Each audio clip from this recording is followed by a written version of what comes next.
for raising your glasses. I have to drink what looks like an old man's picnic. It's in fact hot water and lemon and lime because I have almost no voice left. I don't know whether any of you ever ring India when you have problems with your computer or you're trying to get a train from London to Milton Keynes and you get that person. Well, that person, when he's not explaining how your computer works, is also a journalist. There are 7 of them and they all work for different Indian newspapers, and I spoke to all of them the other day for 6 hours, so I've got no voice left. Rachel Johnson said that I asked for £2 a word. I asked for 2p a word, and she said the lady couldn't run to that.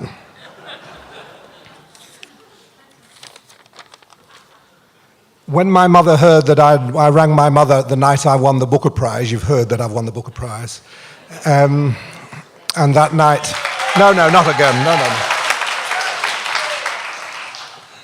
And I rang my mother that night to tell her, and she said, I know, we've just been listening to the news, but I'm upset about one thing. I said, what's that? She said, I didn't hear the end of your speech. And I didn't hear the end of your speech because they had to cut short because the Chilean miners were coming up. And she said those miners had been down there 3 months.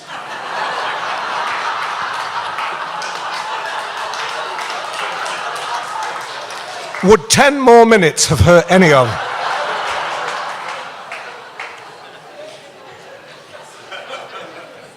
I'm not going to talk about my mother. I thought I'd talk about my father tonight because I think my father is probably the reason I wrote the book that I've just written. My father, in a way I'll explain, liberated me. He liberated me by dying. This isn't going to be a sad story, but it is about the importance to me of my father's death. This isn't callous. This is me being funny and touching again. You'll have read about all that. My mother was the person who read books in my house. The reason I had the music of literature in my ear early was because my mother read Palgrave's Golden Treasury with me. My father never read a book in his life. When my father saw the first novel that I'd written, I dedicated it to my mother and father. He said, that's such a sweet thing for you to have done. How much did that cost? Because it assumed I'd taken one copy out to a printer and got to my mother and father stamped on it. He couldn't conceive that a book could come like that, with his name, to my father, Max, with his name in a book. I left him with the book and went on my way and went back to Manchester some months later to see how he was getting on. And he said, I'm going to try and read this. And he said, I think I'm getting somewhere. He had still not got past that page where they talk about the publishing history of the book. It's got an ISBN number. And it's also got that the conditions of sale. And he'd been reading for months the conditions of sale. He never actually got into the story. My father was a children's magician. He was a taxi driver and he worked on the markets. But mainly what he wanted was to be a children's magician. I was very ashamed of him being a children's magician because I thought that was a naff thing to have a father who did tricks. He did absolutely terrible tricks. The tricks were, not only were they disastrous, but they were very upsetting for the family. Because he took my rabbit. I had a little rabbit. And this had been a rabbit which we weren't good on animals in our family. We weren't sure we hadn't come from a place where people we'd had a goat, I think. But we didn't know about animals, but I was bought a rabbit and had a little rabbit my father made it, because he was also a carpenter, my father. He made a little hutch for the rabbit, put the rabbit in, and then one day he said, I think I could use that. I thought he meant the hutch, he meant the rabbit. And he incorporated the rabbit into his act in the usual kind of way. He would do blah, blah, blah, blah. Then at the end of the evening, he would pull out my rabbit. It was actually called after me. It was called Howard the rabbit. Pull Howard out of the thing. The next time I was now not looking after the rabbit because I decided it was my father's rabbit, and that was that. I'd fallen out of love with the rabbit that my father had made a fool of. He'd made a schmuck of my rabbit was now a stage act. The next night when my father 2 nights later, my father tried the same trick, ended up with the stage, pulled the rabbit out of his jacket, dead, stone dead. There's one trick that goes down badly with a room full, particularly of children. It's the one that ends with a dead rabbit coming out of the thing. What he'd done was he'd forgotten the time before to take it out of the inside of his pocket. So it had sat in his suit in a wardrobe for 2 or 3 days. The other trick which shamed the family was one in which he was very interested in levitation. And he wanted to levitate my mother. My mother wasn't the kind of woman that went in for being levitated. It wasn't her shtick. And he did try levitating my mother, and my poor mother just lay there flat on the board. Not unlike the rabbit Howard, I have to tell you, and exhibiting the same degree of life as the rabbit Howard. And that didn't work, and finally she said, no, I'm not going to do that. So my father had this idea. He went to a porno shop and bought a blow-up porno doll, and borrowed some of my mother's clothes and dressed the porno doll in my mother's clothes. This is a very, very upsetting thing for a son to see. First your father kills your rabbit, then he dresses a porno doll up as your mother. But he'd perfected, so he dressed the porno doll up as, this was to be his pièce de résistance for an act in a big hall in Manchester, which if the trick worked, he would then become a member of the Magic Circle. So a lot hung on this. And he'd perfected an air pump. And his idea was that if he could levitate the doll, instead of my mother, the doll could actually be flat underneath a blanket and no one would know what it was. And he'd invented something, because he was an inventor too, he'd invented a floor pump. So that the doll on the stage was just this flat table and then a blanket and nothing apparently underneath. And then he'd press the foot pump and the doll would blow up and eventually become my mother. It became my mother, but then the foot pump jammed. And the porno doll, aka my mother, rose higher and higher and higher until it got to the lights at the top of the stage and then exploded. And I and my brother and my sister and my mother herself, who was there, had to watch my mother's underthings floating down all over the theatre. Meanwhile, while this is going on, I know we're not meant to read things, but I just want to read a tiny little thing. While all this is going on in my house, I'm trying to be a writer. And the writer I want to be is Henry James. I don't realize that I've got wonderful material in the house to be a writer. I'm writing this. And I've actually got, this was from one of the first novels I tried to write.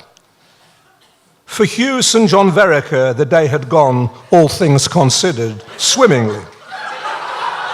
Though he was himself no swimmer, not a man of water, truth to say, of any sort, well, swimmingly well.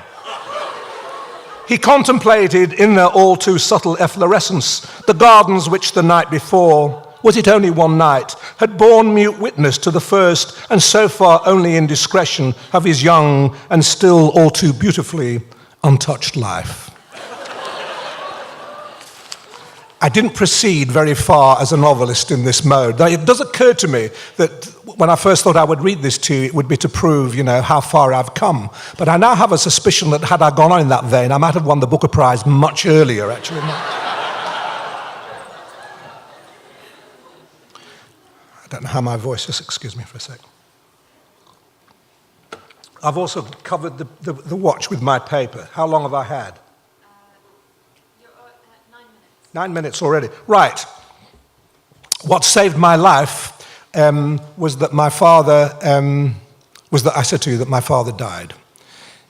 Apart from wanting to write novels like Henry James and not realizing that in the family in which I lived, I had all the material that I needed. A very strange, puritanical family I lived in which no one was allowed to swear and no mention of the body was ever made. I don't want you to think that this porno doll suggests that there was anything lewd or pornographic about my father or my family. We were absolutely the opposite. How he knew where to get that doll, I have no idea. We were a very puritanical family. The body was never mentioned. Indeed, we lived in a small house, 2-story house, 5 of us. Indeed, when any member of the family went to the toilet, we didn't call it the bath, it was the toilet, all the other members of the house had to go downstairs. because there was never to be any bodily noise associated with any member of the family. So if my mother wanted to go to the toilet at 3 o'clock in the morning, my father would knock on the various bedrooms and say, right, down. So we'd all go downstairs. And because there was a fear that even if we were downstairs, we still might hear some bodily noise, we all had to sing. So anyone passing our house at 3 or 4 o'clock in the morning would have wondered why the whole family was up downstairs singing "She'll Be Coming Round the Mountain When She Come." People who knew would have said that's Mrs. Jacobson taking a leak again. But apart from this being a problem, my other problem was my father was extremely protective of me and didn't want anything to happen to me and didn't want me to see anything upsetting. And he was the kind of man who was always where trouble was. In the times when we worked on the market and I travelled with him in a van, we were often driving back from Liverpool to Manchester on the East Lancs Road, there would be an accident. My father always knew when there'd be an accident. My father could see in a field half a mile away a vehicle on its back with its wheels spinning in the road. My father would pull up, go running out, and as soon as we got to the car, my father would do this to me.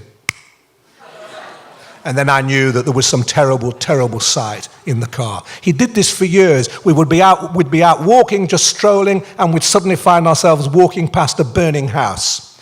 My father would run into the burning house, tell me to stay outside, bring out God knows what bodies on his arm, under his arm, bring out bodies. I'd peer to have a look. He'd go like that. So I was never allowed to see anything. This is why I wrote that kind of prose. I was not allowed to see anything in life. And then finally my day, this is a totally true story. All my stories are true stories. Finally the day arrived for me to be a man, and I went to Cambridge. My father took me to the railway station, carried my bags, saw me into the carriage, and did the thing that men did in those days. You know, you see now men embracing everywhere. The other night when I won the prize, did I mention that I won the Booker Prize? The other night when I won the prize, I kissed so many men. I just hugged and kissed men. And I thought, had my father been watching this, he would have been extremely anxious. What's happened? What's happened to his boy? Could it have been what he did to the rabbit that had affected me all these years later?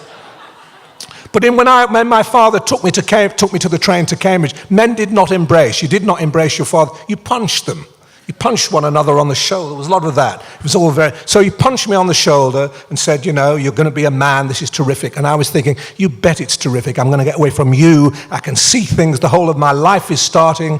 I'm a man at last. He sat me down in the compartment, gave me one more punch, and then suddenly did that. He'd sat me down opposite a dead man.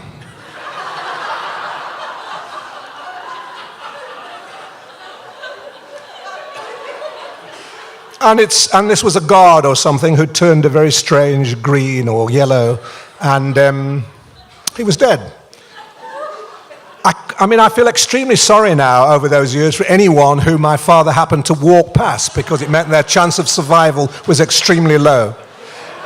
Anyway, so on my first day as a man into the world, he was in charge again, and only 15 years later. So no, it's long ago than that. It's 15 years ago that he died, and he gave me... Is that a bell? What's the point of winning the Booker Prize if I have to be... And it was and when he died, it was the moment in which I thought I can finally be, it broke my heart because I loved him. But it was a huge liberation, really, that I was exposed finally. Everybody says that about when your parents die. You're on your own. There's no further wall of defense. I was on my own. And in the end, a writer needs to be on his own. And at that moment, I stopped being just a funny writer and became a tragicomic writer. I owed it all to him, actually. He was the one that gave me the comedy. He was the one that gave me the seriousness. He's gone. I'm on my own. I'm vulnerable. Just be sorry for me. Good night. Thank you.